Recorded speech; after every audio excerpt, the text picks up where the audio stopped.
ГСП онлайн. Городские новости сейчас.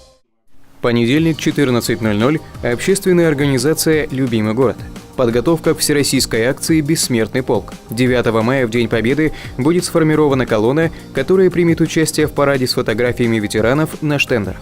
В проекте Ухта участвует с 2013 года, первая в Республике Коми. Основная цель акции – сохранение памяти о подвиге наших соотечественников, солдатах Великой Отечественной войны. Хотелось бы также отметить, что в этой колонне очень много принимает участие детей, подростков. На самом деле это вызывает чувство одобрения, потому что воспитание патриотизма – это основная задача также Бессмертного полка. Принять участие в проекте довольно просто. Нужно найти фотографию родственника ветерана, отсканировать ее в максимально возможном качестве, указать фамилию, имя, отчество, дату и место рождения.